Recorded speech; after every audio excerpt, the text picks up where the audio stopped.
Maths का 7th chapter integral. तो बच्चों जैसे कि लास्ट चैप्टर 6 चैप्टर में आप लोग पढ़ चुके हैं कंटिन्यूटी डिफरेंशिएबिलिटी में डिफरेंशिएशन ऑफ ए फंक्शन। तो डिफरेंशिएशन और इंटीग्रल जो है एक दूसरे के इनवर्स फॉर्म है। तो ऐसे बोल सकते हैं कि integration is A inverse form of differentiation. तो बोल सकते हैं इंटीग्रेशन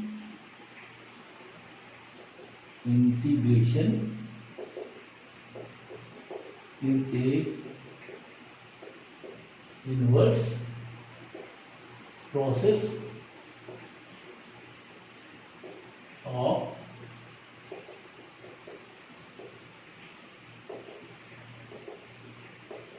डिफरेंशिएशन। तो इंटीग्रेशन जो है वो डिफरेंशिएशन का इनवर्स फॉर्म है। ये इनवर्स फॉर्म है। जैसे डिफरेंशिएशन किसी वैल्यू कोई फंक्शन दी हुई है x की power n is equal to, तो इसको डिफरेंशिएट करते हैं तो वैल्यू होती है n x की पावर n माइनस 1। ये प्रोसेस होती है। और अगर इंटीग्रेशन करें x की पावर n का इंटीग्रेशन करें अगर, तो वैल्यू जो रहेगी x की power n minus 1 upon n minus 1। ये इंटीग्रल है, इंटीग्रेशन, और ये डिफरेंशिएशन है।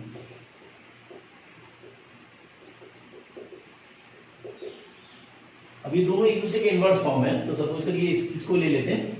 इसको अक्सर जैसे दिया हुआ है D upon D X, X की power n is equal to n X की पावर n माइनस 1 है। देखिए तो अगर n को नीचे इधर ट्रांसपोज करें तो d upon D X X की power n upon n is equal to X की पावर n माइनस 1। और अगर बहुत सारे इंटीग्रेशन ले लें, इंटीग्रल कर लें, तो इंटीग्रेशन और डिफरेंशिएशन क्योंकि दोनों के इनवर्स फॉर्म है तो ये वैल्यू हट जाएगी और ये वैल्यू बचेगी एक्स की पावर n अपॉन n। और यहां से इंटीग्रेशन होगा इस फॉर्म में। देखिए ये हो जाएगा ये एक्स की power n minus one upon n, sorry ये प्लस लगेगा यहाँ पे, लग सकता है n minus 1 plus 1 upon n minus 1 plus 1।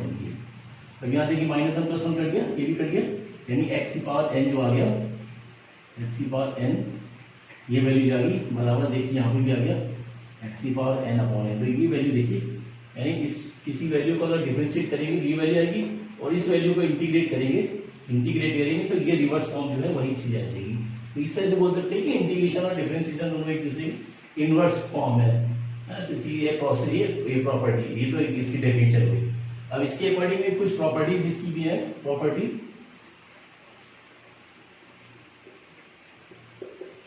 Properties में नंबर 1 जैसे इंटीग्रेशन और डिफरेंशिएशन, जैसे कोई वैल्यू दी है D upon D X X की power n is equal to, या एफ एक्स दिया हुआ है एफ एक्स, और इसका इंटीग्रेशन भी कर दें तो वैल्यू जो जाएगी एफ एक्स जाएगी।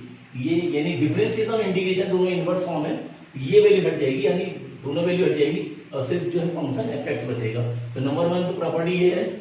और नंबर 2 कोई इंटीग्रेशन, जैसे कोई फंक्शन दिया हुआ है f1 fx1, यहाँ पे दिया हुआ है f1x और ये f2x, इस तरह से कोई फंक्शन दिए हुए हैं और इसका दो वैल्यूज का डिफरेंशिएशन, अगर हमें यहाँ पे इंटीग्रेशन निकालना है, इस तरह से अगर दो वैल्यू दिए हैं और दोनों का इंटीग्रेशन निकालना है तो दोनों को अलग अलग कर सकते हैं। तो integration of f1x dx plus integration of f2x dx, इस तरह से, ये इस तरह से कर सकते हैं सेकंड प्रोसेस। और थर्ड में अगर कोई कांस्टेंट वैल्यू दी है, सपोज करिए k fx dx गिवन है, इस टाइप से अगर दिया हुआ है इंटीग्रेशन के साथ कोई कांस्टेंट वैल्यू आगे लगी है, किसी फंक्शन के आगे कांस्टेंट वैल्यू लगी है, तो कांस्टेंट वैल्यू को बाहर निकाल लेंगे, यानी वैल्यू हो जाएगी k integration of fx dx। तो ये थर्ड प्रॉपर्टी होगी। और फोर्थ में कई फंक्शन दिए हुए, जैसे f1x plus f2x plus f3x plus and so on dx, इस तरह से कई फंक्शन दिए हैं, उनका इंटीग्रेट करना है तो सबकी वैल्यू अलग अलग होगी। Integration of f1x plus integration of f2x plus integration of f3x plus and so on. और लास्ट में जो है c, लास्ट में कोई कांस्टेंट वैल्यू जो लगेगी, इंटीग्रेशन किसी वैल्यू का इंटीग्रेट करते हैं तो लास्ट में यहाँ पे कांस्टेंट वैल्यू जरूर शो करते हैं। क्यों? क्योंकि डिफरेंशिएशन ऑफ किसी भी डिफरेंशिएशन ऑफ जैसे 5 है, कांस्टेंट वैल्यू है, या सपोज करिए c है या fc दिया हुआ है, इस तरह से कोई प्रोसेस दिया तो इसकी वैल्यू जो होती है डिफरेंशिएशन की 0 होती है। किसी भी कांस्टेंट वैल्यू का डिफरेंशिएशन जो होता है वो 0 होता है। और यहाँ पे और इंटीग्रेशन अगर निकालेंगे तो जैसे कहने में ये सपोज करिए दिया हुआ है, सपोज करिए और ये कोई फंक्शन दिया c और इसका इंटीग्रेशन निकालेंगे तो ये वैल्यू जाएगी सी एक्स, ऐसे बोल सकते हैं, प्लस सी। ये कांस्टेंट वैल्यू जो रहेगी वो इसके साथ x लग जाएगा और कोई वैल्यू c में साथ में जो है कांस्टेंट वाली है। सपोज करिए यहाँ पे 1 दिया हुआ या a दिया हुआ तो ये हो जाएगा ax प्लस सी इस तरह से। तो यहाँ पे जो है किसी वैल्यू को इंटीग्रेट करेंगे तो साथ में कांस्टेंट वैल्यू लगाएंगे, क्योंकि डिफरेंशिएशन के साथ में किसी कांस्टेंट वैल्यू का जो है डिफरेंशिएशन कांस्टेंट वैल्यू का 0 होता है। डिफरेंशिएशन किसी कांस्टेंट वैल्यू का 0 होता है और इंटीग्रेशन अगर निकालेंगे तो किसी भी फंक्शन के साथ इंटीग्रेट करेंगे तो लास्ट में c जरूर ऐड करेंगे, क्योंकि ये जो फॉर्मूला जो आया है, जो भी वैल्यू आई है वो डिफरेंशिएशन से आई है। सपोज करिए तो उसको हमें एक्चुअल इसका फंक्शन फाइंड करना है तो वहां पे कुछ कांस्टेंट वैल्यू हो सकती है, क्योंकि डिफरेंशिएशन के अकॉर्डिंग वो 0 को लाया गया है। इसलिए तो ये कुछ प्रॉपर्टीज हैं, इनको नोट करें और इसके अकॉर्डिंग में एक्सरसाइज होगी। और एक्सरसाइज से पहले कुछ फॉर्मुलेस दिए हुए हैं जो डिफरेंशिएशन में हम लोग यूज करते थे, डिफरेंशिएशन से कैसे इंटीग्रेशन में कन्वर्ट हुए वो फॉर्मूले उसको याद करेंगे आप लोग, उसको मैं अभी शो भी करूंगा। देखिए नोट करें 7.1 का फर्स्ट क्वेश्चन ये हुआ है, find the antiderivatives of the following functions by the method of inspection. तो यहाँ पे देखिए 3 वैल्यू लिए, फर्स्ट थर्ड और फोर्थ मैंने यहाँ लिए हुए, तो उसको सॉल्यूशन किस तरह से करेंगे। एंटी डेरिवेटिव फाइंड करना, देखिए sin x है तो जैसे डिफरेंशिएशन में पढ़ा था cos x का sin x होता है माइनस sin x होता है। यहाँ पे जो सॉल्यूशन में देखिए हो जाएगा d upon dx cos 2x बराबर देखिए क्या होगा माइनस 2 sin 2x होता है ये वैल्यू। अब हमें sin 2x क्योंकि एंटी डेरिवेटिव निकालना है तो इस वैल्यू को नीचे लेंगे, यानी आ जाएगा ये d अपॉन dx और ये cos 2x upon minus 2 equal to sine 2x, ऐसे बोल सकते हैं। और दोनों साइड इंटीग्रेशन लेंगे ये, तो ये वैल्यू हट जाएगी, यानी बचेगा cos 2x और ये माइनस 1 अपॉन 2 बाहर is equal to integration of sine 2x। तो देखिए ये साइन 2x की जो एंटी डेरिवेटिव जो होगा वो ये वैल्यू होगी। तो यहां लिख दिए therefore anti derivative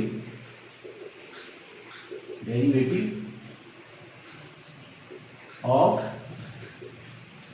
sin 2x is equal to minus 1 upon 2 cos 2x। इस तरह से निकालना है तो क्योंकि बच्चे मेरा sin 2x है, sin 2x जो है cos 2x से आएगा। डेरिवेटिव में क्या cos 2x का होता है, cos x का होता है माइनस sin x। तो बस cos 2x क्यों किया sin 2x है तो cos 2x को डेराइव करेंगे तो cos 2x को हो जाएगा माइनस 2 sin 2x। माइनस 2 को हटाएंगे क्योंकि sin 2x का हमें चाहिए वैल्यू, तो माइनस 2 नीचे आ जाएगा, ये वैल्यू आ गई इस तरह से। और इंटीग्रेटिंग बोथ साइड, तो फर्स्ट प्रॉपर्टी जैसे मैंने बताई थी कि इंटीग्रेशन और डिफरेंशियल दोनों के एक दूसरे के एंटी होते हैं या इनवर्स फॉर्म होते हैं, तो ये जो है वैल्यू हट जाएगी, इंटीग्रेशन डिफरेंशियल दोनों हट जाएगी, तो वैल्यू बचेगी cos 2x अपॉन माइनस 2, या बोल सकते हैं minus 1 upon 2 cos 2x is equal to integration of sin 2x। तो वही चीज हमें फाइंड करनी है एंटी डेरिवेटिव, यानी बोल सकते हैं कि antiderivative of sin 2x is equal to minus 1 upon 2 sin 2x। तो इस तरह सॉल्व करना है। इसीलिए इसको देखें इस वाले में ये देखिए e की पावर x का e की पावर x होता है, डिफरेंशिएशन में जो पढ़ते थे e की पावर x का डिफरेंशिएशन भी e की पावर x होता है। अब यहाँ पे e की पावर 2x का एंटी डेरिवेटिव फाइंड करना है, तो ये रहेगा d अपॉन dx e की पावर 2x को निकालेंगे तो क्या हो जाएगा, देखिए e की पावर 2x इंटू 2x का 2 होगा, ये आ जाएगा। अब इस 2 को नीचे ले लेंगे तो ये हो जाएगा d अपॉन dx e की पावर 2x अपॉन 2 बराबर e की पावर 2x। देखिए अब दोनों तरफ इंटीग्रेशन लेने तो ये की वैल्यू यानी e की पावर 2x अपॉन 2 बराबर क्या हो जाएगा इंटीग्रेशन ऑफ ये, यानी इस e की पावर 2x का एंटी डेरिवेटिव जो होगा e की पावर 2x अपॉन 2, तो ये बोल सकते हैं एंटी डेरिवेटिव से जो आएगा इसका antiderivative is equal to e की पावर 2x अपॉन 2। इस तरह से करना है सॉल्व, इस तरह से जिस प्रोसेस से डिफरेंशिएशन आया उसका एंटी डेरिवेटिव निकालना है, डिफरेंशिएशन के फॉर्म में इसको कन्वर्ट करके और जो है उसका सॉल्यूशन को निकाल लेंगे। देखिए लास्ट वाले में क्या करना है, इसको एंटी डेरिवेटिव फाइंड करना है। अब डेरिवेटिव में जो क्या होता है, डेरिवेटिव का प्रोसेस क्या होता है, जैसे x की पावर n है इसका डिफरेंशिएशन करते हैं तो वैल्यू का दी पावर आ गया थी n x की पावर n माइनस 1, यानी पावर देखिए माइनस हो रही है तो यानी 2 है, यानी जो ये वैल्यू जो आई है इंटीग्रेशन इसका जो है डेरिवेटिव फाइंड करना है, एंटी डेरिवेटिव फाइंड करना है, तो ये पावर 3 से आई होगी वैल्यू, यानी हम इसको ले सकते हैं d upon dx ax plus B की पावर 3 और इसको डिराइव करेंगे तो देखिए क्या आएगा, ये 3 ब्रैकेट में ax प्लस बी की पावर 2 और अंदर वाली वैल्यू को a आ जाएगा। ये देखिए अब ये क्योंकि हमें ये वैल्यू चाहिए, देखिए तो इन दोनों वैल्यू को नीचे ले लेंगे, यानी हो जाएगा D upon D X ax plus B power 3 और ये दोनों वैल्यू यानी 3 ये नीचे आएगा तो ये बचेगा ax प्लस बी की पावर 2। ये देखिए अब दोनों तरफ इंटीग्रेट करें, इंटीग्रेट किया तो ये वैल्यू हटनी, देखिए तो क्या आएगा, एक x की पावर प्लस b की power 3 upon 3a is equal to integration of ax plus b power 2। देखिए 7th क्वेश्चन ये हुआ है, find the integrals, integral find करना है। 7th और 9th सॉल्यूशन ये हुआ है, तो देखिए यहाँ पे इंटीग्रेट करेंगे तो यहाँ पे सॉल्यूशन देखिए,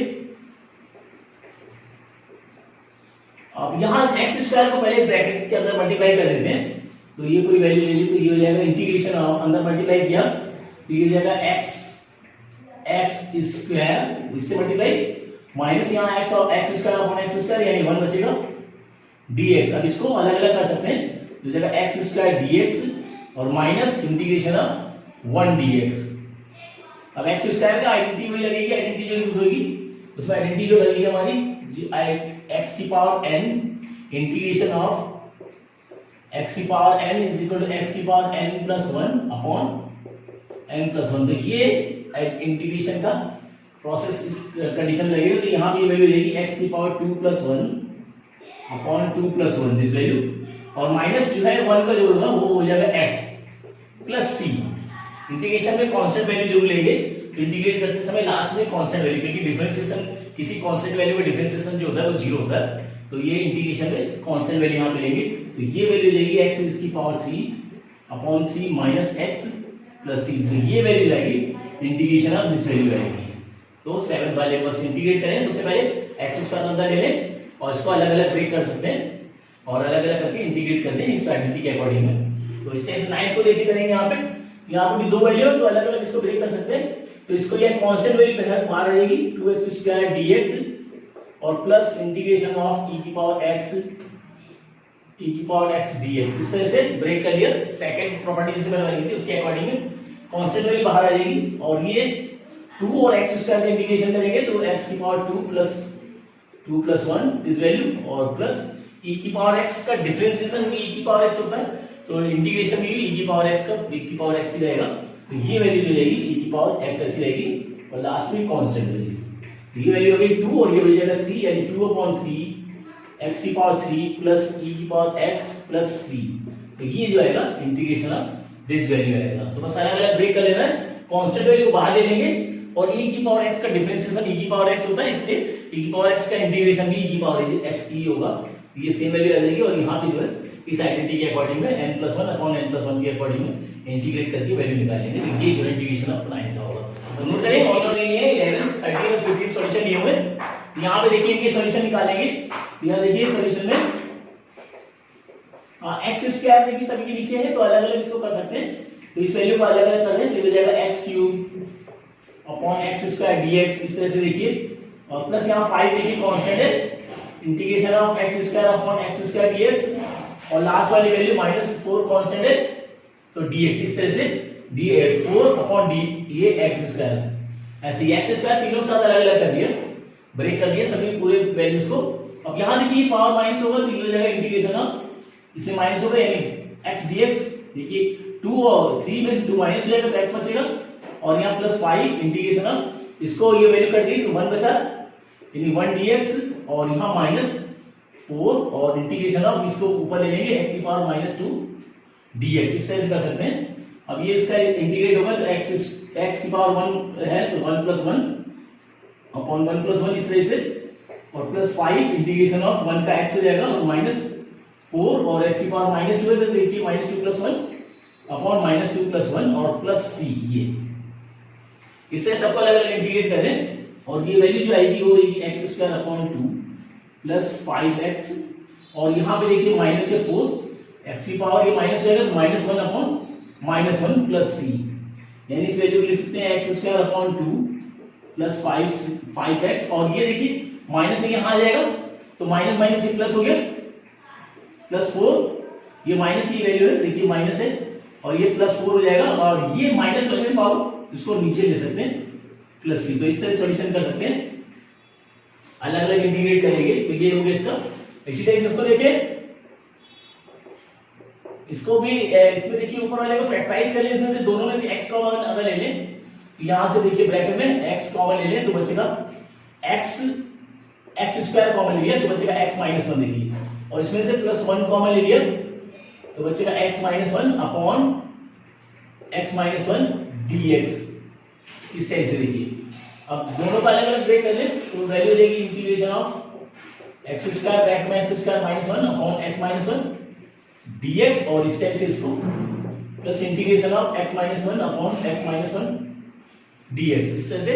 और ये वैल्यू देखिए सेम वैल्यू है, ये कट गई इससे, इसी टाइप से ये कट गई वैल्यू, सेम वैल्यू कट गई तो क्या बचेगा integration of X square dx, और यहां से वैल्यू 1 dx से बोल सकते हैं, और एक्स स्क्वायर का यानी X square plus 1 upon 2 plus 1 और ये प्लस x और ये प्लस c आ जाएगा, यानी ये इंटीग्रेट हो गया, यानी X square upon 3 plus X plus C. तो इस तरह से सॉल्यूशन होगा, इस तरह से अलग अलग ब्रेक करके कर लें। और लास्ट वाले देखिए रूट 2 है तो रूट 2 बदल ले लेंगे तो वैल्यू क्या आएगी 3 एक्स स्क्वायर की पावर 2 और ये है 1 अपॉन 2, तो एक्स की पावर 2 और 1 अपॉन 2 इनका मल्टीप्लाई कर देंगे तो ये वैल्यू जाएगी, ठीक है 2 इंटू 1 अपॉन 2 ऐसे इसकी पावर, और प्लस ये 2 और ये एक्स की पावर 1 प्लस 1 अपॉन 2, इस तरह से पावर यहां पे ऐड होगी देखिए, तो 2 प्लस 1 अपॉन 2 और इसमें हो जाएगी 1 अपॉन 2 प्लस 1 और प्लस ये 3 एक्स की पावर 1 अपॉन 2 dx, ये वैल्यू आएगी थी। सबको अलग अलग ले ले तो ये कांस्टेंट वैल्यू आ गई बाहर, इंटीग्रेशन ऑफ इसको ले ले तो 5 अपॉन 2 dx होगी देखिए 2 प्लस 1 अपॉन 2 यानी 5 अपॉन 2 हो जाएगा।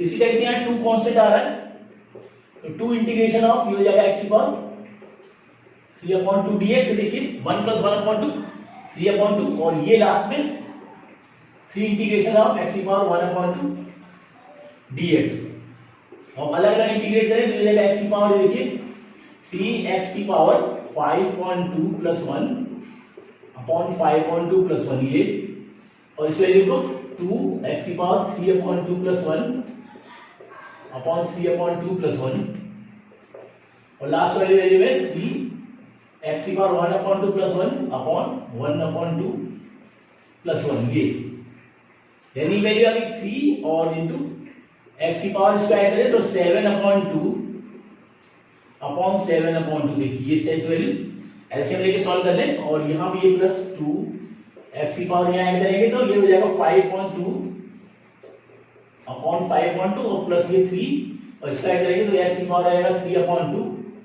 अपॉन 3 अपॉन 2 प्लस c अलग से लगाएंगे, इसको रेसिप्रोकल कर दें तो ये जाएगा देखिए 3 2 6 यानी 6 अपॉन 7 x की पावर 7 अपॉन 2, ये वैल्यू की फर्स्ट वैल्यू, और सेकंड वैल्यू जो है 2 मल्टीप्लाई होगा यानी 4 अपॉन 5 x की पावर 5 अपॉन 2 और ये मल्टीप्लाई हो जाएगा यानी 3 2 6 अपॉन यानी 3 से 3 कर रहा है देखिए क्या आ जाएगा ये 2x की पावर 3 अपॉन 2 प्लस c। तो इस तरह सॉल्यूशन कर लेना है अलग अलग ब्रेक करके, और जो है आइडेंटिटी वही लगेगी, यानी इंटीग्रेशन ऑफ x की पावर n का होता है x की power n plus 1 upon n plus 1 ये होती है प्लस c अलग से लगा सकते हैं, ये इंटीग्रेशन इस जरूर लगाते हैं। तो इस तरह से अलग अलग ब्रेक करके इसको इंटीग्रेट करें। तो जो देख रहे हैं सॉल्यूशन वाली है 16 और 18, तो 16 में देखिए हम सॉल्यूशन में इसमें बच्चों अलग अलग कर लेंगे सबको, तो ये वैल्यू आ जाएगी देखिए 2x dx, इसी तरह से ये -3 integration of cos x dx और ये प्लस इंटीग्रेशन ऑफ e की power x dx, this value अलग अलग ब्रेक कर ले इसको, और ये वैल्यू आ गई 2 और x स्क्वायर हो जाएगा x स्क्वायर अपॉन 2 1 प्लस 1 कर सकते हैं 1 प्लस 1 अपॉन 1 प्लस 1 ये, और प्लस ये 3 और cos x का जो होता है वो sin x होता है, यहां पे देखिए आइडेंटिटी होगी, आइडेंटिटी आप शो कर सकते हैं, यहां पे शो करें आइडेंटिटी होगी इंटीग्रेशन ऑफ cos x बराबर होता है sin x, ये वैल्यू होती है, तो ये cos x ये sin x लगा देंगे और प्लस e की पावर x का जो है e की पावर x आएगा प्लस सी, यानी इसको बोल सकते हैं 2x² अपॉन 2, तो 2 से 2 कट जाएगा, plus 3 sin x plus e की पावर x प्लस सी। तो ये वैल्यू जो आ गई, देखिए 2 से 2 कट गया, तो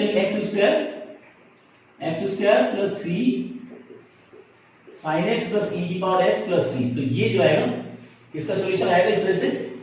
इसी टाइप से इस वाले में देखिए, तो sec x ब्रैकेट में sec x plus tan x, तो पहले sec x के अंदर मल्टीप्लाई कर दें, तो इंटीग्रेशन हो जाएगा ये sec²